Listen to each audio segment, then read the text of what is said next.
आत्मयार्जने विकासू मुद्दुवाद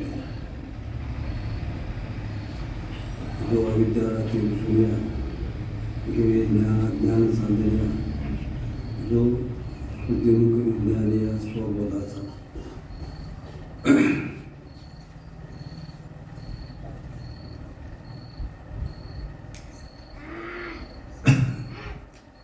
आज ब्रह्मनिष्ठ सद्गुरू मोहिते गुरुजी यांच्या पुण्यस्मरणांचा दिवस गेली 30 वर्ष आपल्या जीवनातून हा ज्ञानरूपी सूर्य मावळला. त्यांची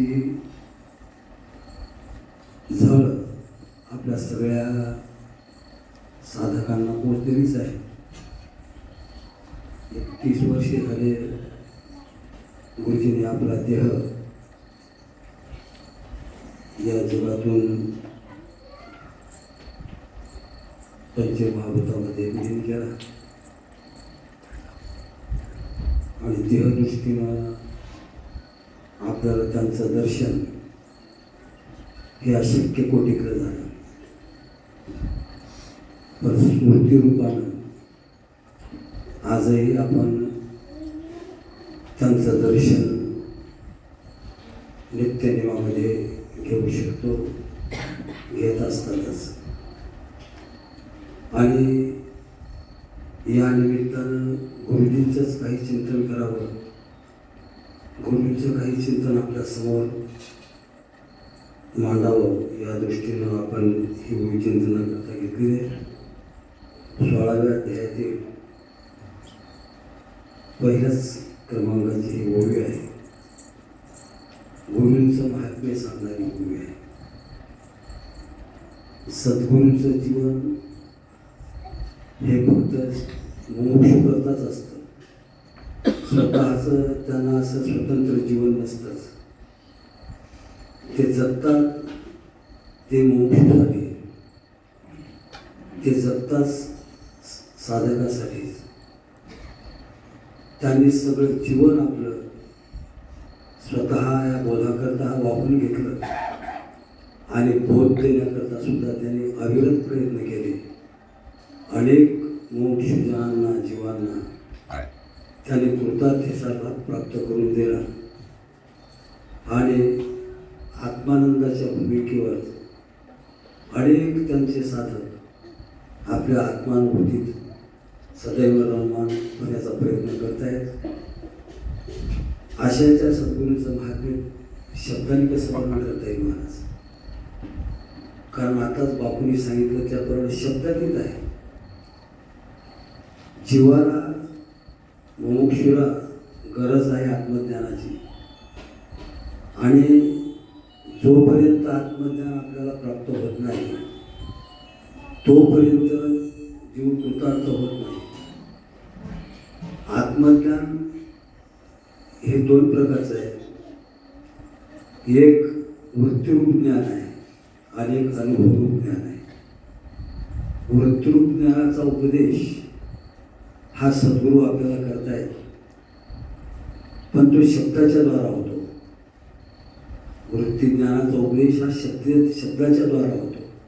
पण अनुभव रूपचे ज्ञान आहे. अनुभव हे मात्र त्यांच्या गुरुकृपेशिवाय होत नाही. त्यांची कृपा असली तरच अनुभव रूप ज्ञान त्या साधकाला प्राप्त होतं. हा सिद्धांत आहे. आणि ज्या वेळेला त्यांची कृपा होते त्यावेळी प्रत्येक साधक न तेषुरमते बुधा की ते साधक किंवा ते महात्म्य दुसऱ्या कशातही रममान होत नाही. फक्त आपल्या चिंतनामध्येच ते संलग्न असतात अशा प्रकारचा. पण हा सगळा हा इथपर्यंत येण्याचा जो भाग आहे तो मात्र त्याच्या पूर्वी काहीतरी एक शब्दज्ञानाच्या द्वारा, परोक्ष ज्ञानाच्या द्वारा जीवाला तिथपर्यंत नेऊन पोचण्याचं काम हे सद्गुरू समोरासमोर बसून करतात आणि कोणतेही ज्ञान हे समोरासमोर बसून दिल्याशिवाय प्राप्त होत नाही. आज आपण टी व्हीवर पुष्कळ कीर्तन ऐकतो, प्रवचन ऐकतो, भागवत ऐकतो, पण त्याच्यातून बोध निर्माण होईल असं नाही सांगता येत. कारण टी व्हीवरचं किंवा चॅनेलवरचे जे काही आपण ऐकतो ते ऐकणं आणि सद्गुरूच्या समोर बसून ऐकणं याचं फार मोठं अंतर आहे.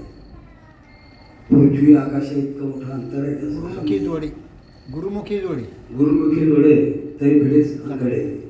म्हणजे गुरुच्या मुखातूनच जर आलं तरच आपल्याला त्याचा उपयोग होतो. आणि म्हणून आपल्या गुरुजींनी अखंड अविरत स्वतःच्या देहाची काळजी न करता, स्वतःच्या बिमारीकडे न पाहता, स्वतःच्या कुटुंबाकडे न पाहता अखंड 12 वर्ष कव्यामध्ये सुद्धा त्याने ज्ञानाचा वर्षाव केला. रोकड्यामध्ये सुद्धा काही त्या काळातले लोक होते, त्यांना सुद्धा ते ज्ञान ऐकायला मिळालं. आणि त्याच्यानंतर आम्ही तर खूप उशिरा आलो. आम्हाला सुद्धा त्याने आज कागायत होते तोपर्यंत त्याने त्या ज्ञानाचा सदा सर्वदा वर्षाव करत राहिले. नाही विचारित मेघ आगंदारी शेत. मला वाटतं गुरुजी तर याच्यात काहीच फरक नाही. कारण पाण्याने कुठं पडावं, मेघाने कुठं वर्षाव करावा हा मेघ कधी विचार करत नाही. तो फक्त मेघातून पाण्याच्या धारा सोडतो, खाली पाहत नाही जमीन खडकाळ आहे का जमीन सुपीक आहे, का जमीन खोलगट आहे का जमीन सपाट आहे, पाहत नाही. तसं भोसले गुरुजींनी त्यांच्या जीवनातले प्रसंग काही सांगता येत, इथं वाचल्यानंतर ऐकायला येतात त्यांच्या गुरुजींचं महात्म्य, की भोसले गुरुजींनी तसं कधी विचार केला नाही कोणाची जमीन कशी आहे म्हणून. शास्त्र जरी सांगत असेल इदंते ना तपस्काय ना भक्ताय कदाचन न चा शिशुषय वाचन न च मानुभ्य सुयेती. ज्ञान कोणालाही सांगू नये हा शास्त्राचा नियम आहे. चांगलं इदंते ना तपस्काय, जो तपस्वी नाही, ज्याच्या जया चित्ती ज्ञानाची चाड नाही, त्यांना सुद्धा सांगू नये अशा प्रकारचा. म्हणजे शास्त्राचा निर्णय तो आहे, पण संतांच्या बाबतीत तो कोणताही नियम नाही. शास्त्र सांगते नियम काय करावे, नियम काय करू नये हे शास्त्र सांगते. कसं वागावं कसं वागू नये, काम्य करावं का न करावं शास्त्र सांगते. निषिद्ध कर्म करावं का अविहित कर्म करावं हे शास्त्र सांगते. पण सद्गुरूच्या बाबतीत सद्गुरू हे विधिनिषेधाच्या पलीकडे गेलेले असतात. विधिनिषेधाच्या वाटा तयार नाही का, म्हणून विधिनिषेधाच्या पलीकडे त्यांचं जीवन गेलेलं असतं. आणि त्यांच्यामुळं त्यांच्या दृष्टीनं विधिनिषेधच नाही, ते त्यांच्या मनात जी ते करतात, त्यांना जी स्फूर्ती होईल ते करतात. त्यांना खरं म्हणजे मनच नाही, त्यांची फक्त आत्मस्फूर्तीच आहे असं मला वाटतं.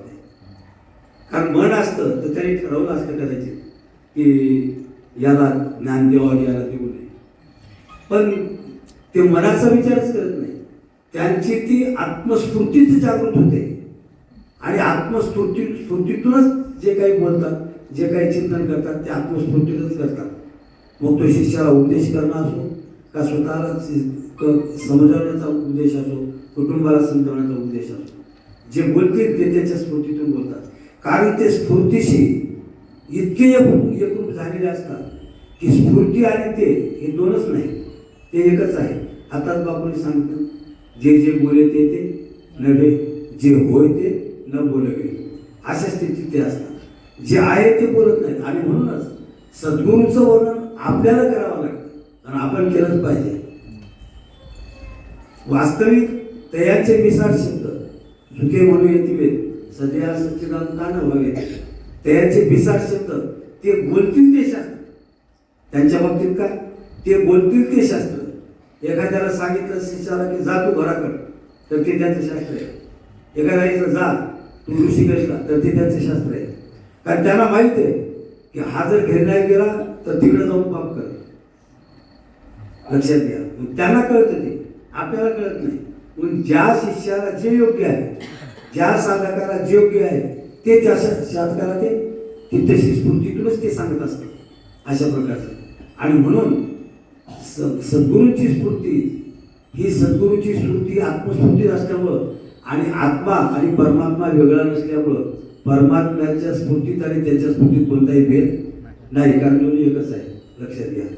आणि म्हणून तेच कार्य करू शकतात. पण आपण मात्र त्यांचं वर्णन केलं पाहिजे. आपण काय केलं पाहिजे? कारण आपल्याला करण्याची गरज आहे. आपण जोपर्यंत जिवंत आहोत तोपर्यंत आपण त्यांचंच वर्णन केलं पाहिजे. वानावे ऐकावे त्याची सदा, हरपले आपण ते पाहावे तरी संता ते पाहता दिवसावे. म्हणून वानावे ऐकावे त्याची सदा. आपलं जे हरवलंय आपल्याला सांगता येणार नाही. आपल्याला जरी आपण जरी आता स्वतःला आपण जरी म्हणत असो, मी जरी म्हणत असो मी कीर्तनकार आहे, प्रवचनकार आहे, तरी सुद्धा मरेपर्यंत कीर्तनकारपणा सिद्धीला जाईल सांगता येत नाही. काय भरोसा आहे आपल्या मनाचा, आपल्या अंतःकरणाचा, आपल्या चित्ताचा काय भरोसा आहे की उद्या त्याचा पाय दुसरीकडे घसरणार नाही म्हणून सांगता येत नाही आपल्या सरकारला. ते सांगू शकतात, हमखास निश्चितपणे सांगू शकतात. आता आम्हाला काही करणे नाही, आम्हाला आता काय नाही, बीज जळवणी केली नाही, आम्हा जन्म मरण नाही, हे ते सांगू शकतात. तुकोबराय सांगू शकतात की आता बीज जाळून टाकले आम्ही, जन्माला येण्याचं जे बीज आहे ते आम्ही जाळून टाकले, आता त्याच्यापासून कोणत्या अंकुर उगवणे नाही, हे ते सांगू शकतात. पण आपण असं निश्चयानं आपण नाही सांगू शकत. कारण आपण या व्यवहारात आहोत, आपण या समाजात आहोत, आपण या जगात आहोत. आणि जग अत्यंत विचित्र आहे. जग नाना प्रकारचं आहे, समाज नाना प्रकारचा आहे. कोणता समाज कधी आपल्याला कोणत्या कदाचित निंदा करू नये पण स्तुती करून आपल्याला फसवते. एखाद्या वेळेला महाराजांना कीर्तनकाराला स्तुती करून सुद्धा फसवू शकते जग. आणि आपण सुद्धा स्तुतीला फसवू शकतो. आपण सुद्धा स्तुतीला फसतो, कारण जीव आहे, माणूस आहे, अंतःकरण आहे, आपल्याला मन आहे. आपल्याला असं आहे, आपलं मन बाधित झालेलं नाही आणखी.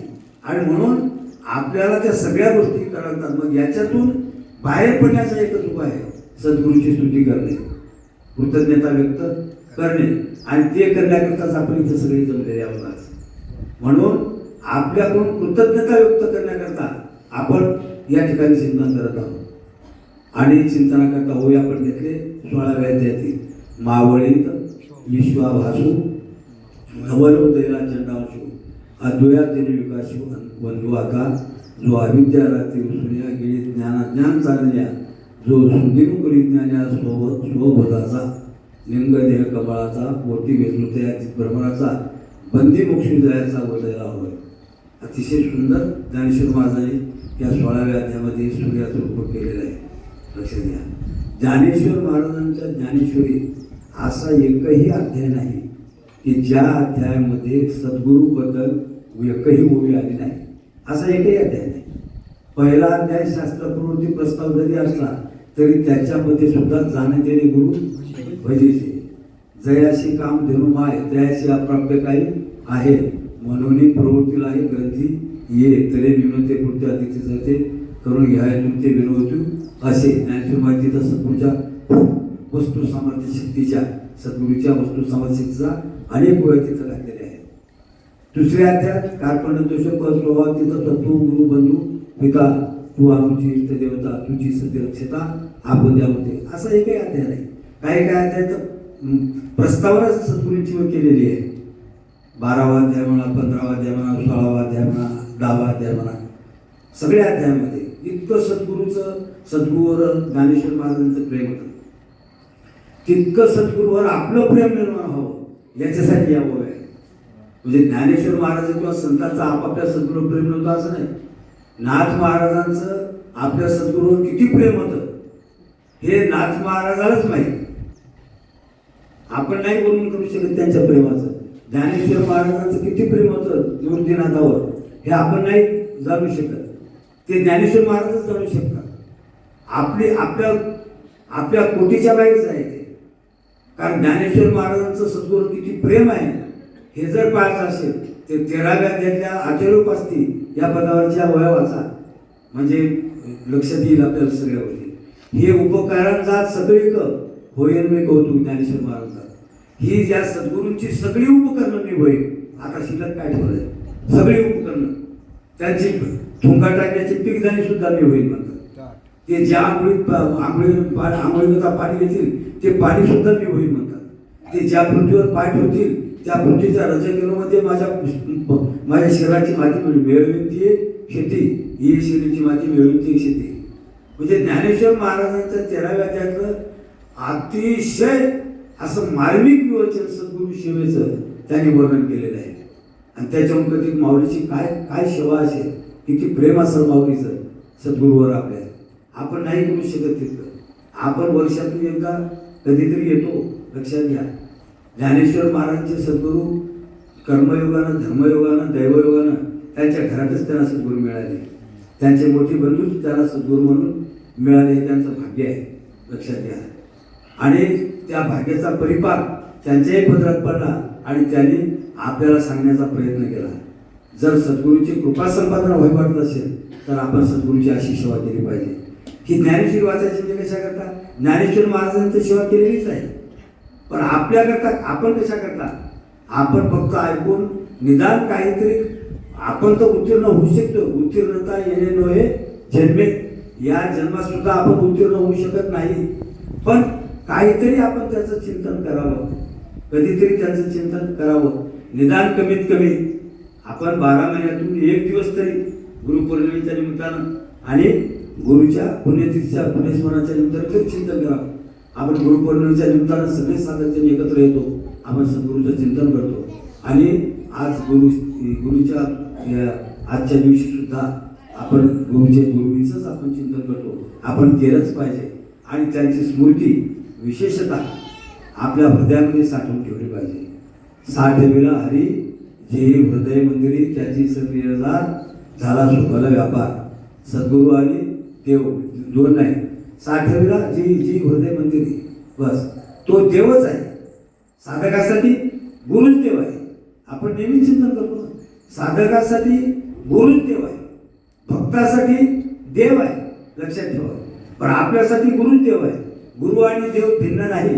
आणि गुरु आणि देव जर भिन्न असते तर ज्ञानेश्वर महाराजांनी अमृतभावाच्या पहिल्याच चरणामध्ये, पहिल्याच प्रकरणामध्ये जे वर्णन केले, यदक्षरम अनाख्यम आनंदम अजम अभयम श्रीमन्निवृत्तीनाथेती ख्यातम दैवतम आश्रये, या श्लोकामध्ये वर्णन करताना ज्ञानेश्वर महाराजांनी कुठेही एकाही अक्षरामध्ये परमात्मा परब्रह्माहून देव गुरु वेगळे आहेत अशा प्रकारचं वर्णन केलेलं आहे. यद अक्षरम, जे अक्षर आहे, यदक्षरम अनाख्यम, अक्षर म्हणजे कधी त्याचा क्षर होत नाही, ज्याचा कधीही नाश होत नाही, कोणत्याही प्रकार नाश होत नाही, ज्याचा स्वभावता नाश नाही, परतः नाश नाही, आश्रयतः नाश नाही, अशा प्रकारचे अक्षर असणारे जे सद्गुरूचं स्वरूप आहे. हे देहाकडे पाहून वर्णन केलेलं आहे का?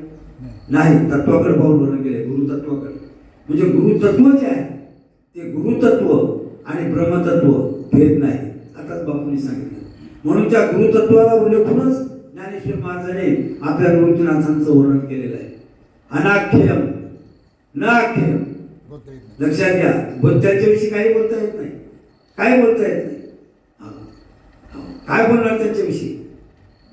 जसं परमात्मा परब्रह्माविषयी काही बोलता येत नाही.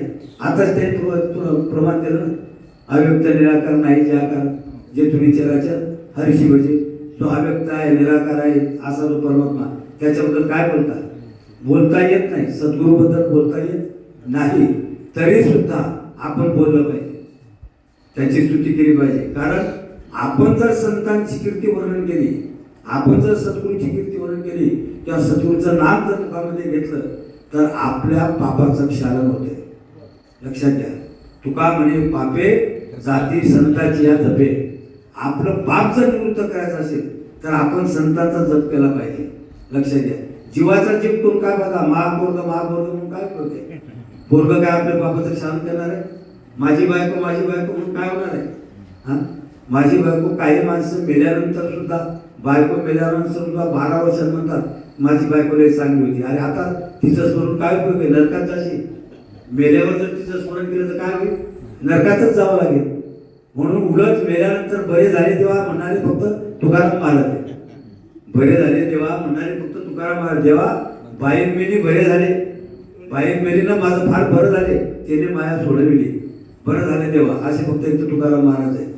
आपण मात्र सगळे 12 वर्षांचं सुद्धा तिथंच गुणगान करत बसतो की माझी बायको लई चांगली होती, अजून 8 दिवस राहिली असती, 4 वर्ष राहिली असती, बरं झालं असतं. तिचंच परत झालं मरतानी तर नरकातच जावं लागेल ना. त्याच्यापेक्षा सद्गुरूचं स्मरण व्हावं आणि सद्गुरूचं स्मरण व्हावं म्हणून आजचा दिवस आहे. लक्षात घ्या, म्हणून आपला आजचा दिवस आहे आणि या दिवशी आपण स्मरण केलं पाहिजे.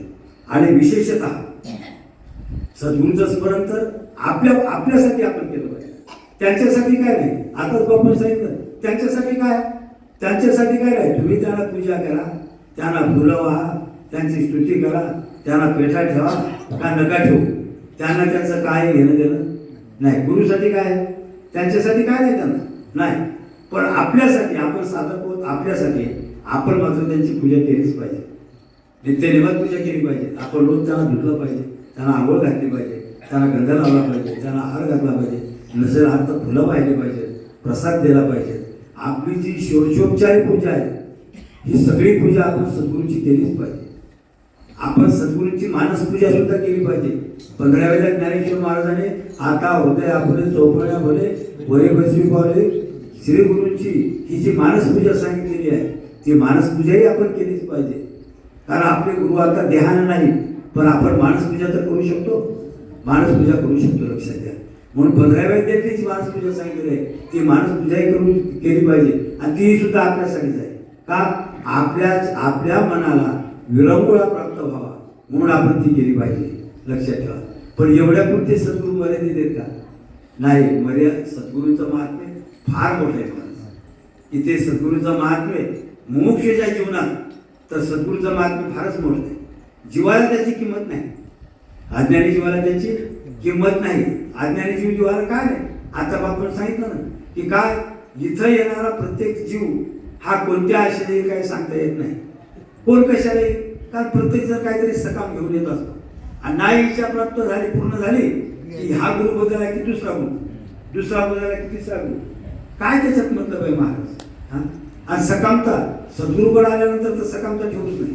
एकच इच्छा ठेवायची फक्त ज्ञानाची. या ज्ञानाची आवडी लक्षात घ्या. म्हणून या ज्ञानाची आवडी आपण केली पाहिजे. हे ज्ञान किती श्रेष्ठ आहे, हे ज्ञानाची श्रेष्ठता सांगण्याकरता ज्ञानेश्वर महाराजांचे 13व्या अध्यायाचा ज्ञानेश्वर महाराज जया ज्ञाना लागी गगनगीतात योगी स्वर्गाच्या आडवी मरुडी न करती वृद्धीची भीड न करती सिद्धीची चाड योगायशी द्वार हेळतिशी तपोदुर्गी ओवाडीत क्रतुबुद्धी ओवाडीत उलथोली सांडित कर्मवली देईल गुरु सेवा या बुद्धीस पांडवा जन्मशतांचा सांडवा टाकीत जय. काय काय करतात बघा. जया ज्ञानागी गगन गिळतात योगी. हे सगळे लोक आकाशाला गिळण्याचा प्रयत्न करतात. योगी लोक गगन गिळतात की स्वर्गाच्या आडवी उभारून नाही. काही 100 यज्ञ करतात आणि स्वर्गाला जवळ येत आहे, पण त्यांना नंतर कळतंय की स्वर्गात जाऊन तरी काय फायदा नाही. मग स्वर्गाला तिकडे कुर्बानी करून टाकतात, बाजूला फेकून देतात आणि या ज्ञानाकडे वळण्याचा प्रयत्न करतात. आत्मलाभासारखे गोमटे काहीच न देखे म्हणून भोगविषयके हरी खेजे ना, अशा प्रकारचं ज्ञानेश्वर महाराज 12व्या अध्यायात म्हणतात. म्हणून हे आत्मलाभ हा सगळ्यात मोठा लाभ आहे. न करती वृद्धीची भीड न करती सिद्धीची चाल योगायचे द्वार येत सिद्धी. महाराज म्हणतात की काय सांगावं म्हणजे या अनेक योग, काही लोक योगामध्ये फसले, सिद्धीमध्ये फसले, सिद्धीमध्ये फसले, सिद्धी प्राप्त झाली की सिद्धी विरोध बसले. काय असा हात केला की हातामध्ये काहीतरी प्रसाद आला, प्रसाद आला की आपलं वाटतं काय मोठे गुरु आहेत, किती मोठे प्रसिद्ध आहेत बुवा. आता नुसता हात वर केला की त्यांना त्याच्या हातात पेठा आला, साखर आली आणि तो आपल्याला वाटला एवढा मोठा गुरु कोण आहे. अरे पण ते सुद्धा तो अलीकडेच आहे. लक्षात द्या. न करती सिद्धीची चाड. अरे आमच्या गुरुजीला सिद्धीची चाड नाही, वृद्धीची भेट नाही. योगाशी द्वार घ्यायची की योगाची त्याला काय किंमत आहे. योगाच्याही पलीकडचं ते तत्व आहे, त्याला त्याची काय किंमत आहे. मग एकच देईल गुरु सेवा. बघ एवढंच काम आहे महत्वाचं. म्हणून आपलं जे खरं ज्ञान आहे ते ज्ञान काय साधं आहे का महाराज? ते ज्ञान इतकं श्रेष्ठ आहे, सगळ्यामध्ये श्रेष्ठ ज्ञान आहे. आयशे जे ज्ञान पवित्रेक निधान, जेथ विटाळले मन सोख किजे, ते ज्ञान आहे. आपलं विटाळलेलं मन जिथं शुद्ध होतंय ते ज्ञान, ते ज्ञान पैगाबर वे. जरी म्हणे आधी आणावे तरी संध्या बजावे सर्वस्वीशी. लक्षात घ्या, असं जे ज्ञान आपल्या मनाला पवित्र करणारं ज्ञान. आणि ज्ञानेश्वर महाराज 13व्याच अध्यायात म्हणतात, हे ज्ञान अशी अनेक ज्ञान आपल्याला काही लोक देतील बाकीची, आणि ते ज्ञान जर आपल्याला अनेक मिळाली तरी ते ज्ञानाचा काय उपयोग नाही. तरी परमात्मा असे जे एक वस्तू असे ते जया दिशे ज्ञान असतो, ते एक वाचून आले जे भवस्वर्गातील ज्ञाने, ते अज्ञान आयसामाने निश्चय केला स्वर्गाचाने सानी भवविषयी कान झाली, ते अध्यात्म ज्ञानीपुढी सद्भावाची भंगरिया वाटे शोधुनिया आवांटे, निघीचे जे मिठे राजपत्ते, तैसे ज्ञान जाता करी आगवेची कडे सारी, मन बुद्धी मोहरी येथची आधी. ज्ञानेश्वर महाराज म्हणतात, कोणीकडे लावू नका मन, तरी परमात्मा आहे त्या ज्ञानात लावा. अद्वैत दर्शन ज्ञान, अद्वैत दर्शन ज्ञानात ना महाराज म्हणतात, एक अद्वैताकडे फक्त लक्ष ठेवा. बाकी स्वर्ग मृत्यू हे काय जे बाकीचे असतील ते ज्ञान, हे ज्ञानाचा काही उपयोग नाही. एक अध्यात्म ज्ञान असेल ना तर त्याचा उपयोग नाही. मोरांगे शेषे पिशे असते डोळशे, परी एकली दृष्टी नसे तैसे ते का, तैसे अध्यात्म ज्ञाने भिन. महाराज म्हणतात तसं अध्यात्म ज्ञान जेणे देखीलच नाही त्याचा काय उपयोग आहे. महाराज म्हणतात मोराच्या पिसावर 100 डोळे आहेत, पण 100 डोळ्यांनी तो पाहू शकतो का, नाही. तशी बाकी कितीही ज्ञान असली तर त्या ज्ञानाने जीव पाहू शकतो का, त्याला तो डोळा पाहू का. म्हणून ज्ञानाचा डोळा डोळसू, हे स्तुतीने भोवसू भाग्याचा तो. म्हणून ज्ञानाचा डोळा डोळसू, ज्ञानाचा डोळा ज्याला प्राप्त झालेला आहे तो खरा डोळा आहे. आणि तो खरा डोळा आहे, आणि तो खरा डोळा ज्ञानाचं ज्ञान जे काम करत असतील ते कोण कार्य करतात, ते परत सद्गुरू करतात. आणि ते आमचे सद्गुरू करतात, मग त्या ज्ञानाचा परिपाक काय होतोय.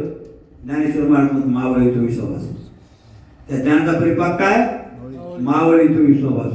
आपल्या दृष्टीत काय, आपल्या दृष्टीत विश्व आहे, आपल्या दृष्टीत विश्व आहे. सगळं जग आपल्या दृष्टीत आहे. आणि जगात हे जग जोपर्यंत आपल्या दृष्टीत विश्व आहे तोपर्यंत आपली स्पर्धा चाललेली आहे, तोपर्यंत स्पर्धा चालू आहे. मी ग्रामपंचायतचा सेवक म्हणजे सदस्य नाही, मी जिल्हा परिषदचा झालो पाहिजे, पुढं आमदार झालो पाहिजे, आहे का नाही, पुढं खासदार झाला पाहिजे, पुढं मंत्री झालो पाहिजे, पुढं पंतप्रधान झालो पाहिजे, राष्ट्रपती नाही. एवढंच नाही, जगस्फुरे आस्पद एक सार्वभौम पद. महाराज म्हणतात आहे का नाही, जगस्फुरे आस्पद एक सार्वभौम पद, न मान्य निर्विवाद जगा पडी. पण ज्ञानेश्वर महाराजांनी सूचना केली, महाराज या जगाची स्पर्धा आहे, मलाच सार्वभौमपद मिळावं.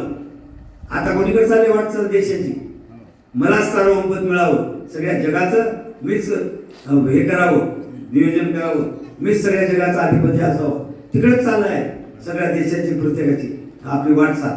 आणि जोपर्यंत हे चाललंय तोपर्यंत स्पर्धा कमी होणार नाही. स्पर्धा फक्त एकाच ज्ञान कमी होते, ती म्हणजे ज्यावेळेस आपल्याला हे जग आपल्या दृष्टीतून नाहीच होईल. डोळा सांडणे मागे, डोळा सांगून माने वस्तू दौडणे वेगळे दिसते तेवढी वेगळे, आहे का नाही. मागेचे देखणे सर्वांगे सर्वत्र वस्तू, त्याला एकच आहे, हाच एक डोळा आहे. डोळा सांडून मागे ही जी वस्तुस्थिती आहे खरी, की आपला हा डोळा पाठीमागे राहायला पाहिजे. सामाचे डोळे दावी ती काही सातशे प्रतीती, आपले सामाचे डोळे जे दाखवतात त्यालाच आपण सत्य म्हणून बसलो, आणि जे सत्य म्हणून बसलो तेच आपण आपल्या हृदयात साठवून राहिलो, आणि त्याचा सतत विचार करून राहिलो. आणि त्याचा सतत विचार केल्यामुळं हे सगळं वातावरण सगळं कलुषित झालंय, त्याचाच विचार केल्यामुळं. मग जोपर्यंत जगाचा विचार आहे तोपर्यंत आपल्याला कधीही ज्ञान होणार नाही. त्याच्याकरता जगाचा बाधच व्हावा लागेल, आणि जगाचा बाध करण्याचं ज्ञान फक्त सद्गुरू देऊ शकतात. लक्षात ठेवा, एक सद्गुरू देऊ शकतात, कोणीही देऊ शकत नाही. नाहीतर प्रत्येकाच्या हृदयात परमात्मा नाही का. ज्ञानेश्वर महाराजांनी सांगितलं नाही का आपल्याला, एरवी सर्वांच्या हृदयाची जी अमुकायची जे बुद्धिस्पुरी हवेची ती वस्तू गावी आहे, सगळ्याच्या हृदयात आहे, पण सामान्य रूपात आहे. आणि सामान्य रूपाचं ज्ञान हे जगाच्या विरोधी नसतं. नियम काय, सामान्य रूपाचं ज्ञान, सामान्य ज्ञान हे जगाच्या विरोधी नसतं. नियम आहे, वेदांतातला. सामान्य ज्ञान कधी विरोधी नाही. लाकडामध्ये अग्नी आहे का नाही? लाकडामध्ये अग्नी आहे, पण सामान्य आहे.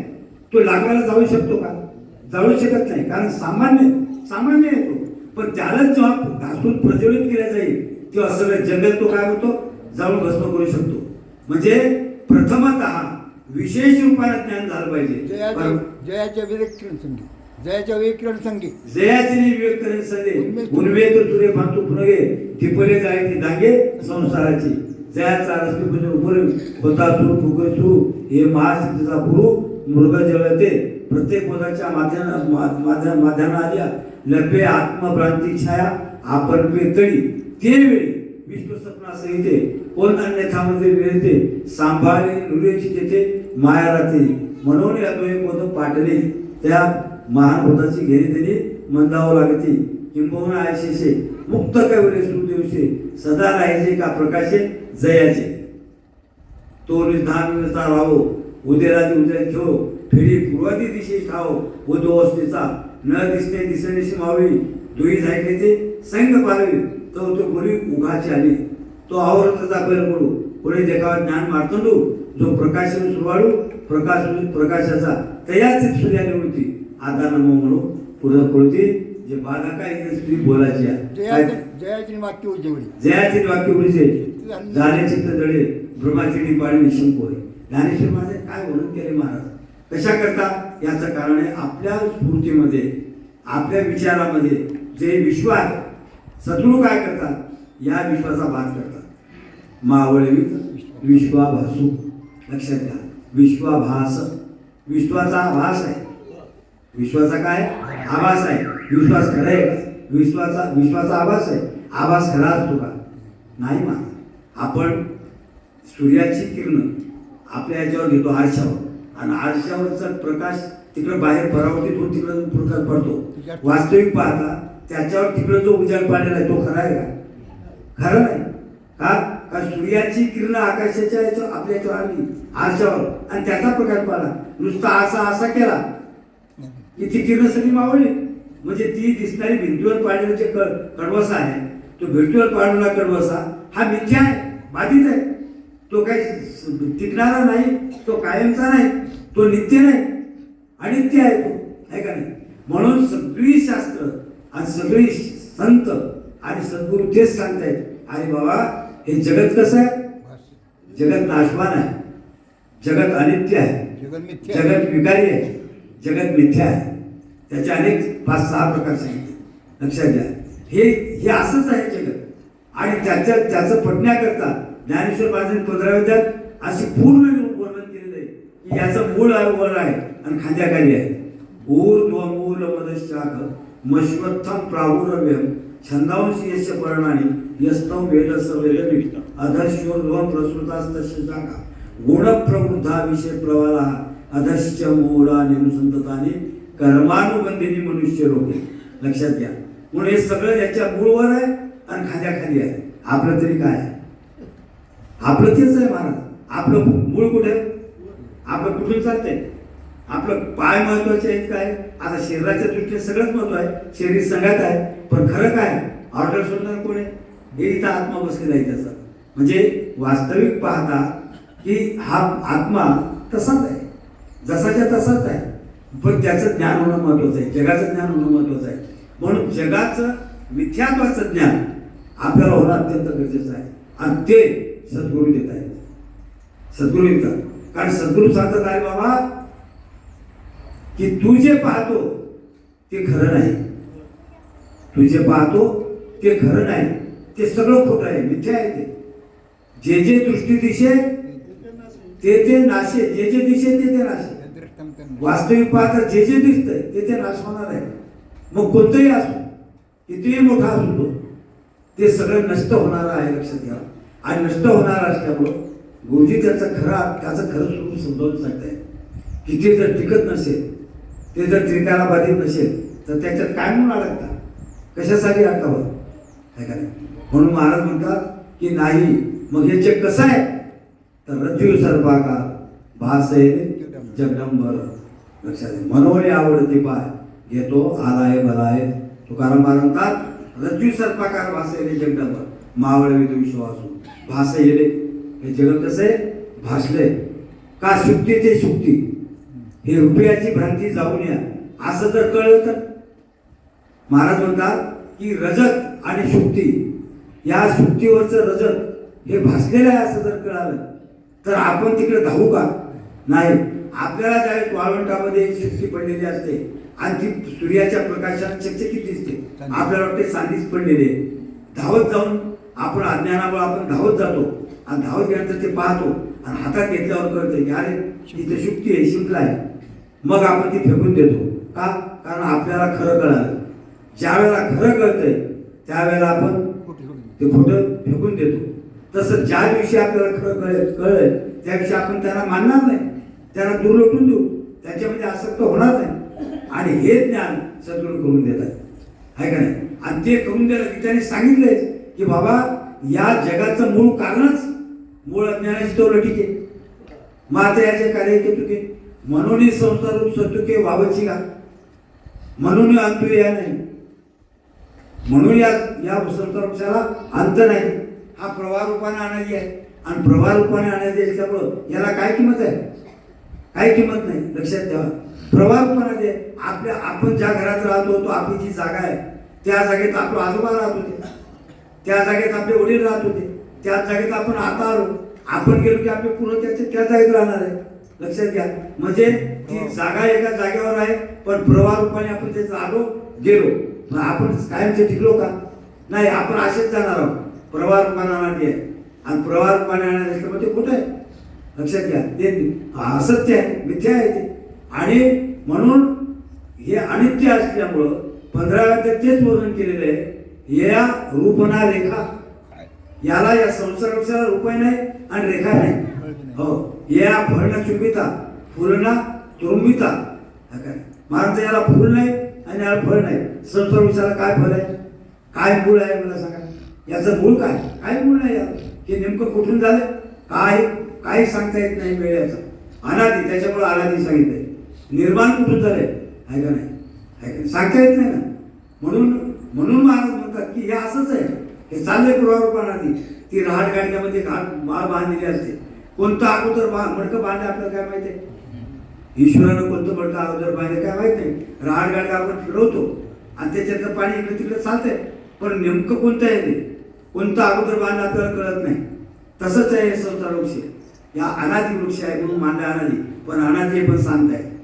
कशामुळे शांत आहे कारण याचं मूळ कारण माया आहे आणि मूळ कारण माया असल्यामुळं माया ही अनादी शांत आहे. मग मूळ कारणच जर अनादी शांत असेल तर जगाचं म्हणजे कारणच जर अनादी शांत असेल तर कार्य कसं राहील अनादी शांतच राहील आहे का नाही. लक्षात घ्या आणि कार्य अनादी शांत असल्यामुळं म्हणून माऊली म्हणतात माऊली दिवसावास. लक्षात आलं का त्याचं कारण का कार्य कारण कारणाचे गुण कारणात येतात ना.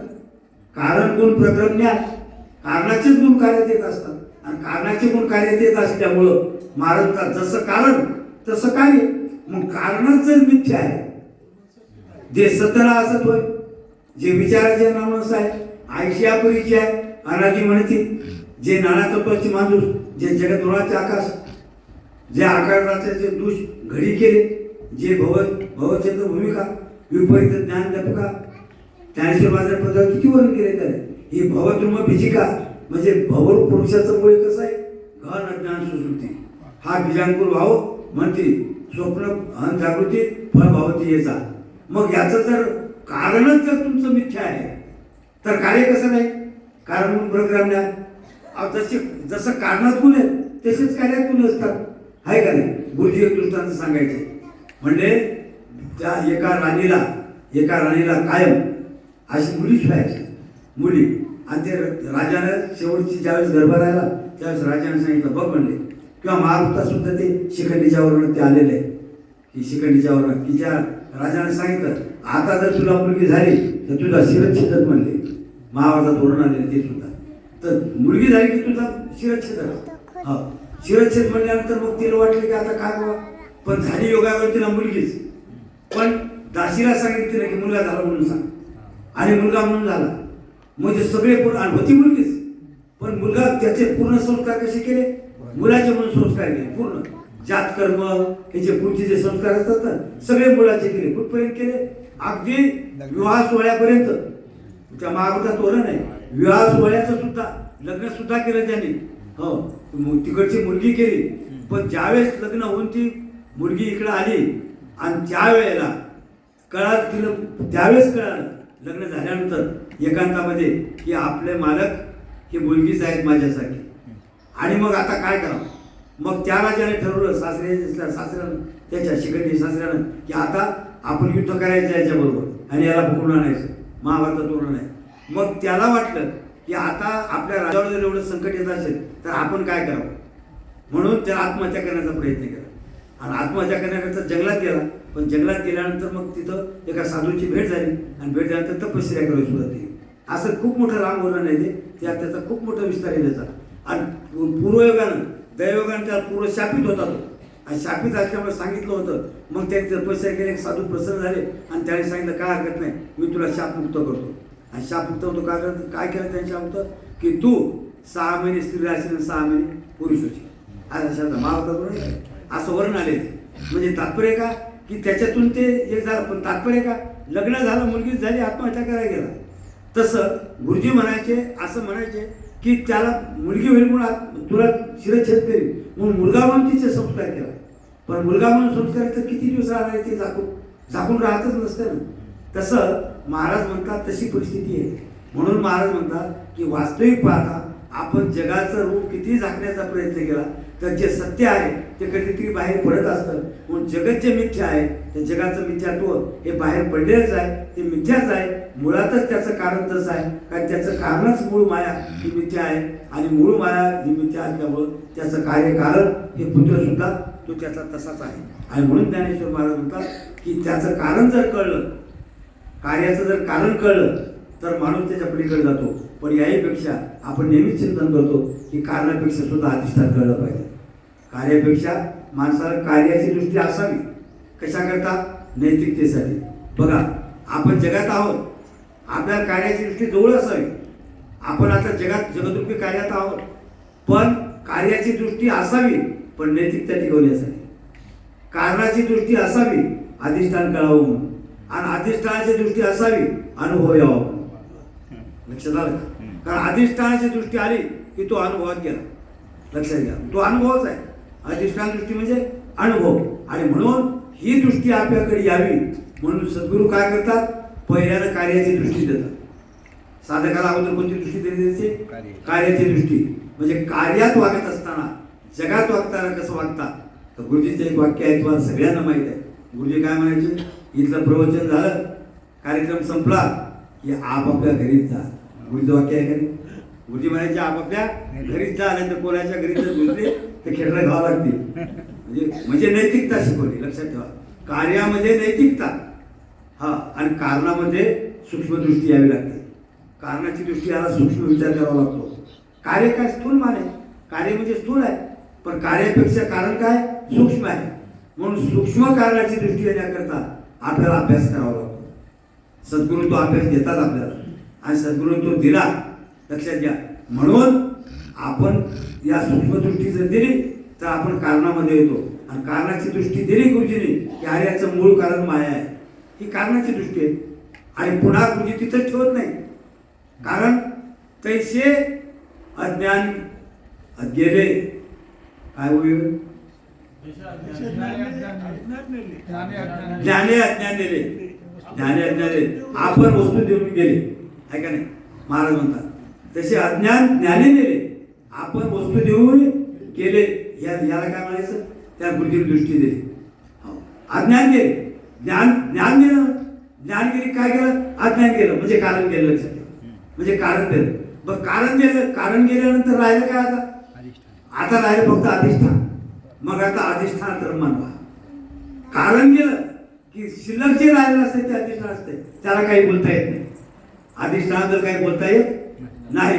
लक्षात घ्या, कारण अधिष्ठान असं असतं की सगळ्याची व्यावृत्ती केल्यानंतर जे उरतंय ते अधिष्ठान, जे उरतंय ते अधिष्ठान. लक्षात घ्या, म्हणजे उरतंय त्याचं ज्ञान होत नाही. मग आपल्याला गुरुजी दृष्टी कोणती देतात? हे बघा, हे सगळं सांगतात, जगातलं सगळं ज्ञान देत आहे. पण कशा करता हे सगळं म्हणजे ब्रह्म नव्हे. हे जे जे सांगितलंय ते ब्रह्म नव्हे. म्हणून जे जे बोले ते नव्हे. म्हणून जे जे बोलतो आपण ते नाही. आम्ही तुम्हाला गुरुजी म्हणतात आम्ही तुम्हाला सांगतो, आम्हाला सांगतो तुम्हाला सत्ता तत्वमसी वाक्य सांगतो, हे पण ब्रह्म नव्हे. कुठं पण तिथं वर का म्हणजे तत्वमसी, तत्व अशी, तत् म्हणजे ते, तो म्हणजे तू, आणि अशी म्हणजे आहे. तत् म्हणजे लक्ष्यार्थानं ब्रह्म, वाच्यार्थानं ईश्वर, तो म्हणजे लक्ष्यार्थानं कुटस्थ किंवा आत्मा, आणि वाच्यार्थानं जीव. लक्षात घ्या. अनाशी म्हणजे आहे. म्हणजे वाच्यार्थाचा परित्याग करून, वाच्यार्थाचा परित्याग करून आणि लक्षणाचं एकत्व मिळून जाणून आपण तत्वमसी महावाक्याचा बोध प्राप्त करून घ्यावा. जवळजवळ निद्रा हरपे तव तो वधू गुप्ते पे. ज्ञानेश्वर महाराज म्हणतात. किती वरची उभी घातली ज्ञानेश्वर महाराज आहे. जवळजवळ निद्रा हरपे. ही निद्रा म्हणजे काय सामान्य निद्रा सांगितली का? नाही. तव तो जवळजवळ वधू प्रगटे. महाराज म्हणतात की जेव्हा वधू उद्दीपे बोध जेव्हा उद्दीपित होतो तेव्हा ही निद्रा हरपते. अविद्येची आणि निदा स्वप्नाचा धांदा भोगीत होता प्रबुद्धा अनाजी तो विश्वस्वप्नेशी माया निद सांडुनी धनंजया सहसा चेईला अद्वयानंदपणे जो. तेव्हा मृगजळाचे पूर दिसते एक निरंतर. ज्ञानेश्वर महाराज. मग हरपतात रश्मीकर मृगजळ जेवी. महाराज म्हणतात सूर्य उगवला की मृगजळाचे हे सगळे भास सगळा नाहीसा होतो. तसं एक ज्ञानरूपी सूर्य उगवला की जगाचा भास नाहीसा होतो. आणि तेच गुरुजी ज्ञानेश्वर महाराज सांगतात की महाराज म्हणतात नवल उदयला चंडावशू. हा अद्वैत रूपी सूर्य, ज्ञानरूपी सूर्य अंतःकरणामध्ये जसा उदय झाला की हा नवल उदयाला चंडावशू करता की महाराज म्हणतात त्याचं हे झाला म्हणजे मावळीचा विश्वासू हा त्याचा मावळून जातो असं ज्ञानेश्वर महाराज म्हणतात. म्हणजे हा ज्ञानरूपी सूर्य उगवला पाहिजे. आणि ज्ञान सूर्य देण्याचं कार्य जर कोण करत असतील ते फक्त एकटे सद्गुरू करू शकतात. का तेच का करू शकतात? कारण एक वाक्य आहे. कारण जे ज्याच्याजवळ नाही ते दुसऱ्याला काय देऊ शकते? त्याची साधी गोष्ट आमचे गुरुजी एक वाक्य विचारायचे. गुरुजी काय म्हणायचे? जे आडात नाही तर पोहऱ्यात कसे येईल, बाटलीत कसे? आडातच जर पाणी नसलं तर किती जरी बाटली त्याच्यात खाली टाकली तरी पाणी त्या पोहऱ्या येईल का? त्या बाटलीमध्ये पाणी येणार नाही. तसं ज्याच्याजवळ ज्ञानच नाही तर ते ज्ञान काय देऊ शकते? चेताची जेविता. हा, तो चेताची तोची जेवी. जो चेताची तोची जेवी. तोची चेववी. जो जागा आहे तोच दुसऱ्याला जागा कर. लक्षात ठेवा. जो जागा आहे तोच दुसऱ्याला जागा करू शकतो. जो झोपलेला आहे तो दुसऱ्याला जागा करू शकेल. लक्षात घ्या. आणि पुन्हा झोपेचं सोंग तरी करू नका साधकांनी. नाही तर झोपलेल्याचं सोंग करायला कधीच जा करता येत. डोळे झाकून रात्र करू नका. हा, डोळे झाकून रात्र करू नका का? लक्षात घ्या. म्हणून महाराज म्हणतात की साधकांनी कमीत कमी जे इथं आलेत त्यांनी झोपेचं सोंग कधीच घेऊ नका. म्हणजे न कळालं तरी कळलं म्हणून असं समजू नका. सोंग घेऊ नका. नाट्य करू नका. नाही. हा, नाटकं करून काय उपयोग आहे? म्हणजे कळालं नाही, पूर्णपणे कळलेलं नाही, पूर्णपणे अनुभवापर्यंत आपण गेलो नाही आणि आपल्याला कळलं म्हणून जर झोपात सोंग घेतलं आणि तसेच राहिलो तर नुकसान सद्गुरूचं नाही, नुकसान आपलं आहे. म्हणून झोपेचं सोंग, या झोपेचं सोंग बरं का, या झोपेचं सोंग म्हणजे अनुभवरूपी झोपेचं सोंग घेऊ नका.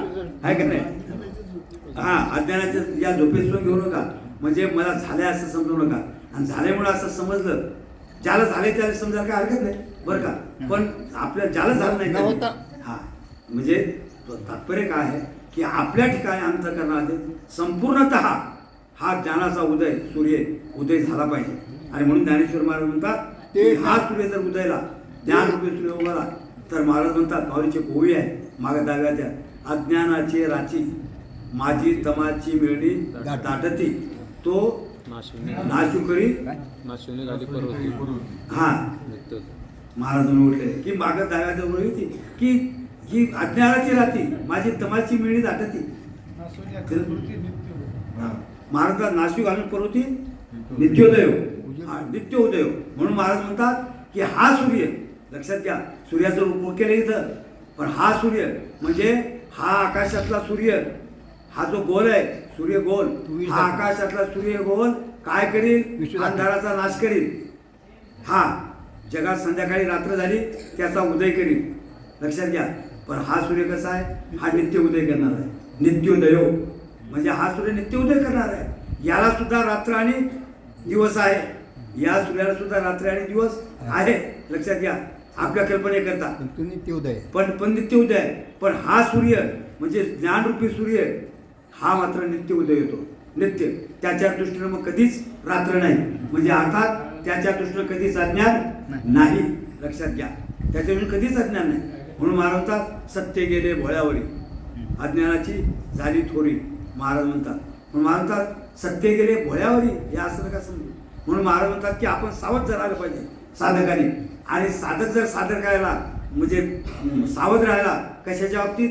या ज्ञानाच्या बाबतीत, ज्ञान सूर्याच्या बाबतीत, या तत्वमसी महावाक्याच्या बाबतीत. ते तूच आहेस, आपण म्हणलं पाहिजे मी तेच आहेस, अशा प्रकारचं.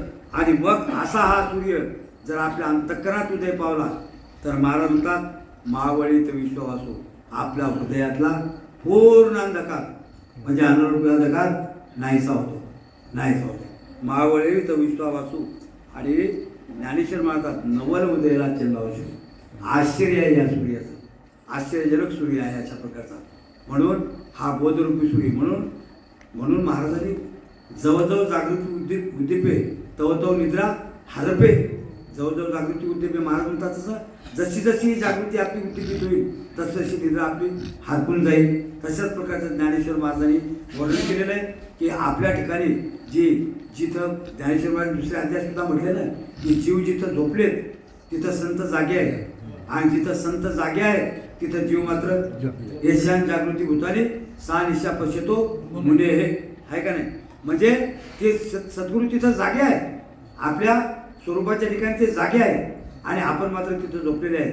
म्हणून ते जागे असल्यामुळं तेच आपल्याला झोपेतून जागू करू शकतात. आपला तोच विषय झाला होता की ते ज्याच्या जवळ नाही ते दुसऱ्याला काय देतील, पण ते तिथं जागे आहेत म्हणून ते आपल्याला जागे करू शकतात. म्हणून त्यांनी आपल्या सगळ्यांना जागे केलेलं आहे. म्हणून आता जागा रे भाईनो जागा, चोर निजल्या नाडूनी भागा रे भाईनो जागा. म्हणून आता जागा, जागे व्हा, उठा जागे व्हा रे आता. स्मरण करा पंढरीनाथा, भावे चरणी ठेवा माता, चुकवा व्यथा जन्माच्या. महाराज म्हणतात की आपल्या मागं लागलेलं अनंत कालापासून जन्ममरणाचं जे दुःख आहे ते आपण आपलं घालवलं पाहिजे, घालण्याचा प्रयत्न केला पाहिजे. आणि ते दुःख जर घालवायचं असेल तर त्याच्याकरता एकच उपाय आहे.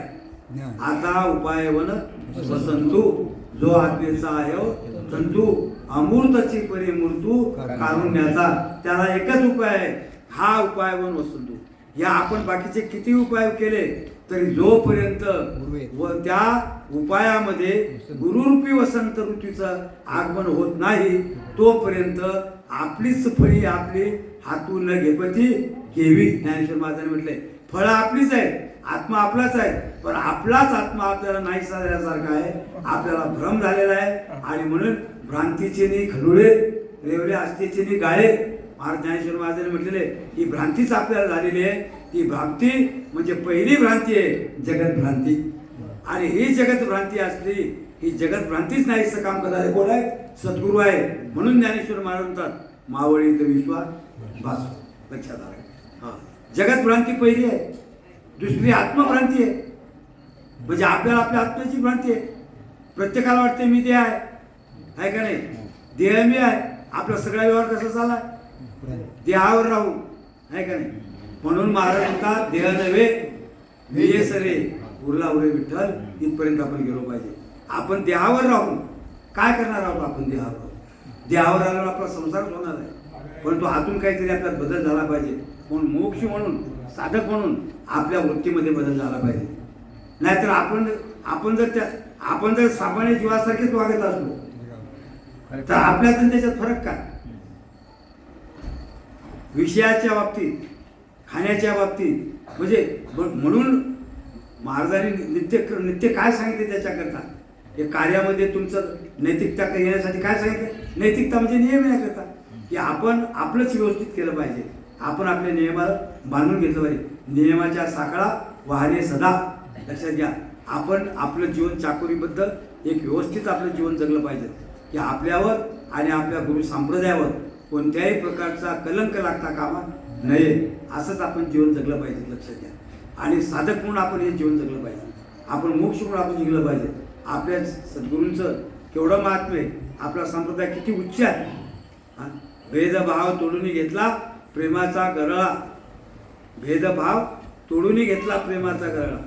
लक्षात घ्या, म्हणजे भेदभाव तोडून आपल्याला सद्गुरूने आपल्याला या तत्वावर आरूढ केलेलं आहे. आणि या तत्वावर आरूढ केलेलं आपण ते सतत आपण जागा ठेवलं पाहिजे.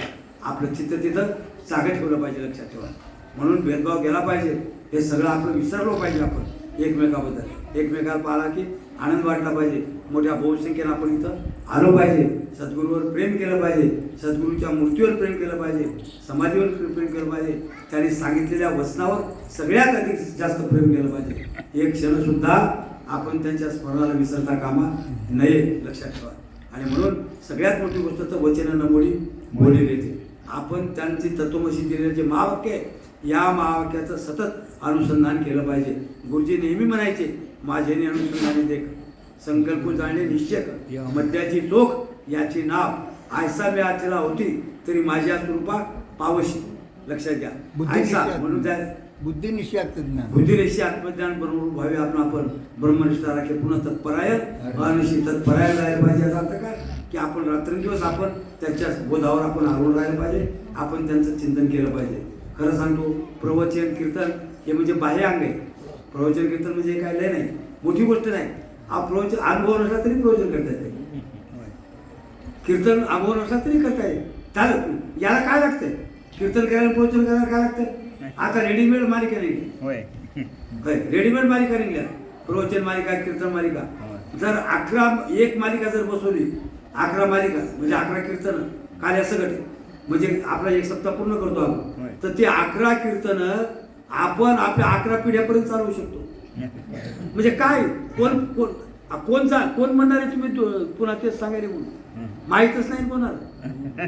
अहो, एक कीर्तन जालन्यात आणि एक कीर्तन नागपूरला. जालन्याचे लोक कशा नागपूरला जातात आणि हे पाठ केलं एकदा की झालं काम. त्याचं काय फार मोठं अवघड नाही. कीर्तन प्रवचन करणं अवघड नाही, अनुभवाने येणं अवघड आहे.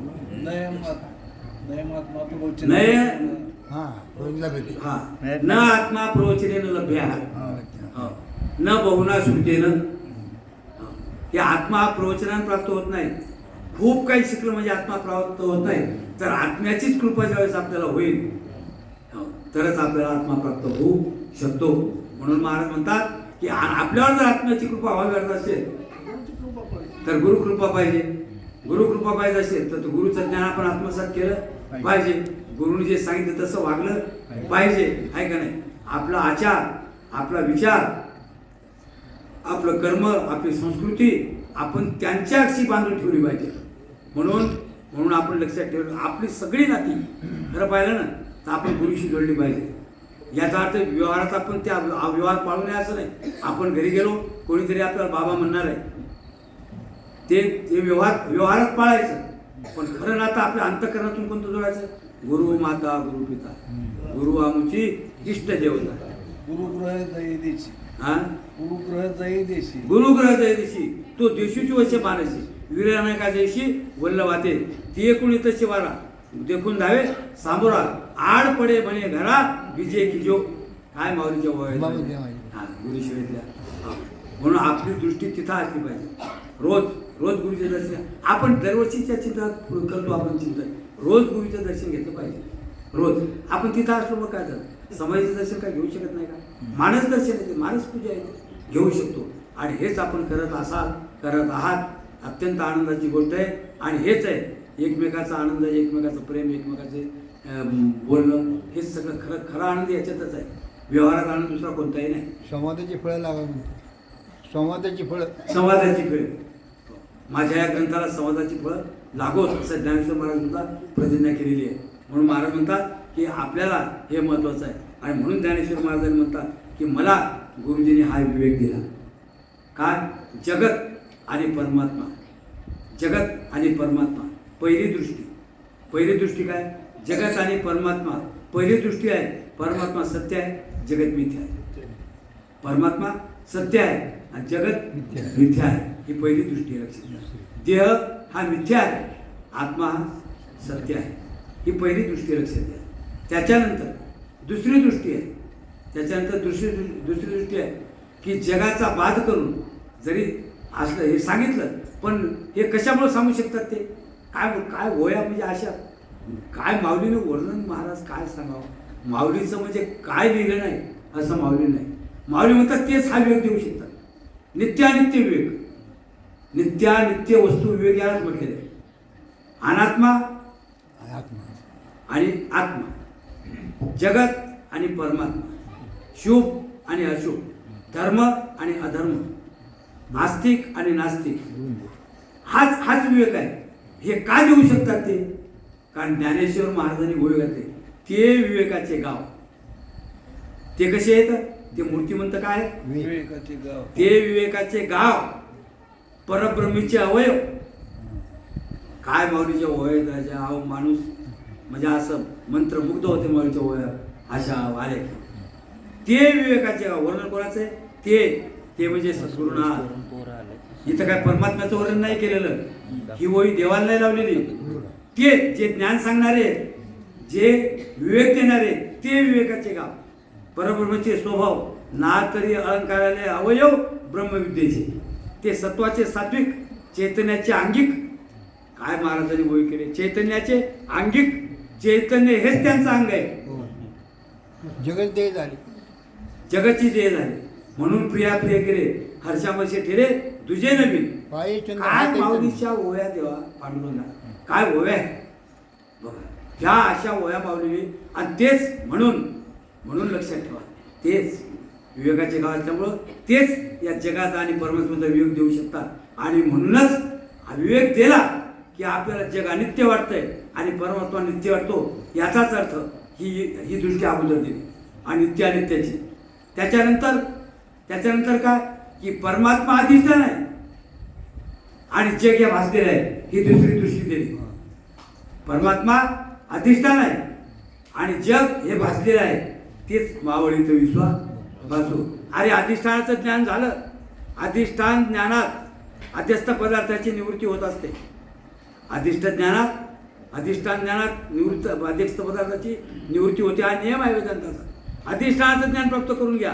अधिष्ठानाचं ज्ञान प्राप्त झालं की आपोआप अधिष्ठाची निवृत्ती होते. दुसरा विचार दिला म्हणजे मावळी तुळसावासू इथं आला. निवर्तवाद विश्ववास म्हणून म्हणतात निवर्तवाद.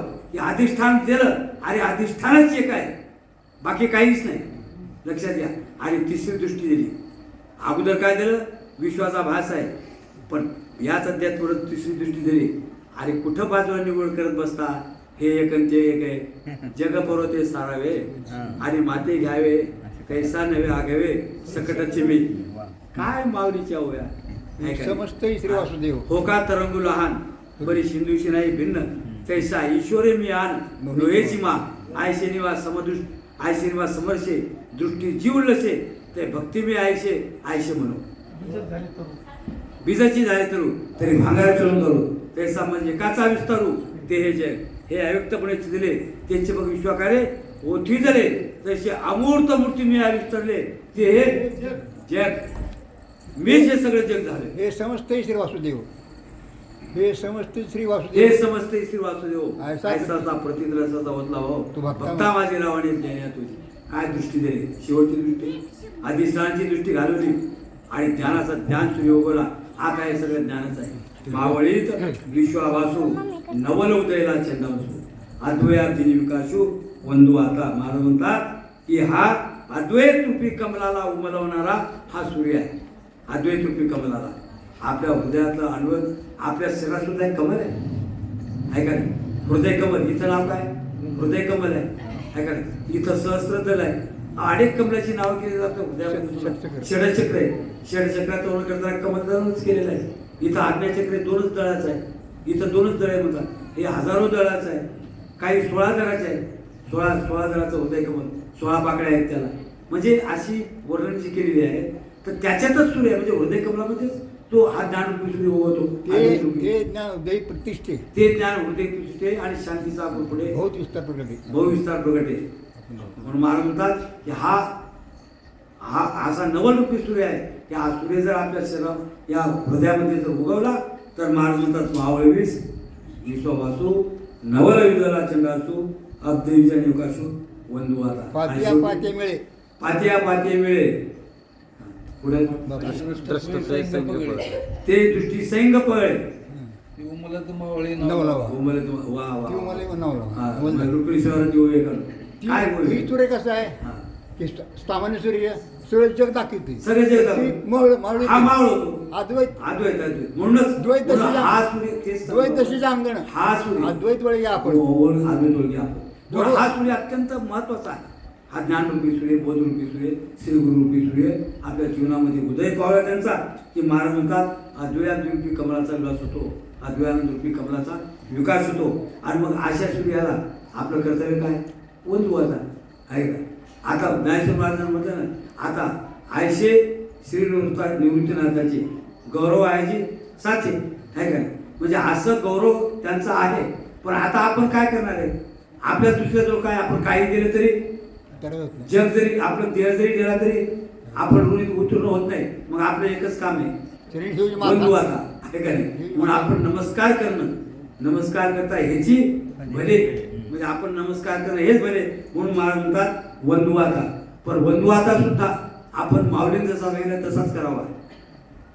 माऊलीने काय सांगितलंय माऊलीने जसं सांगितलं तसंच वंदन करावं. आपण अद्वैतात्मक वंदन करावं. अमृतानुभव जसं सांगितलंय तसं आहे का नाही.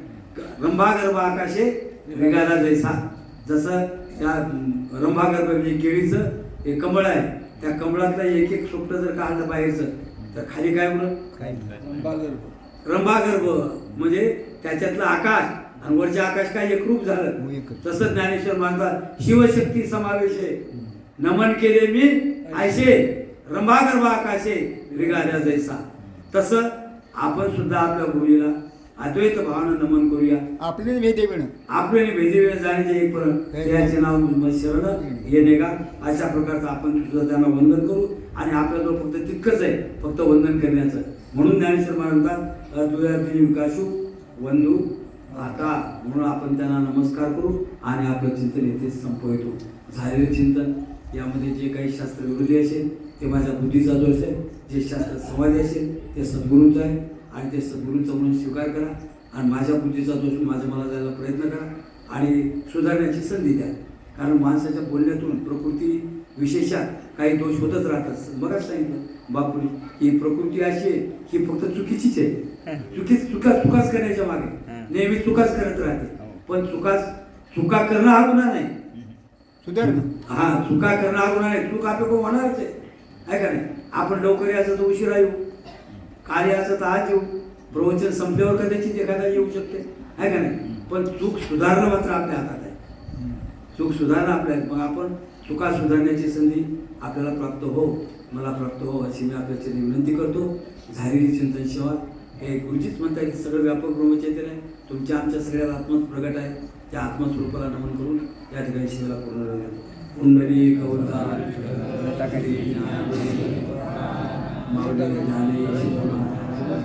आपलं राहिलं बरं का म्हणतात चिंतन संपलंय. मातेश्वर कथित मातेश्वर कथित मातेची विश्वकथित कथित विश्वशिकथित त्या विस्तारामध्ये विरत अंगेची वेळ त्यामुळे आठवण राहिली नाही करून टाकायचं. त्याच्यामुळे ते आठवण राहील. वरदा हरिविठ्ठल श्री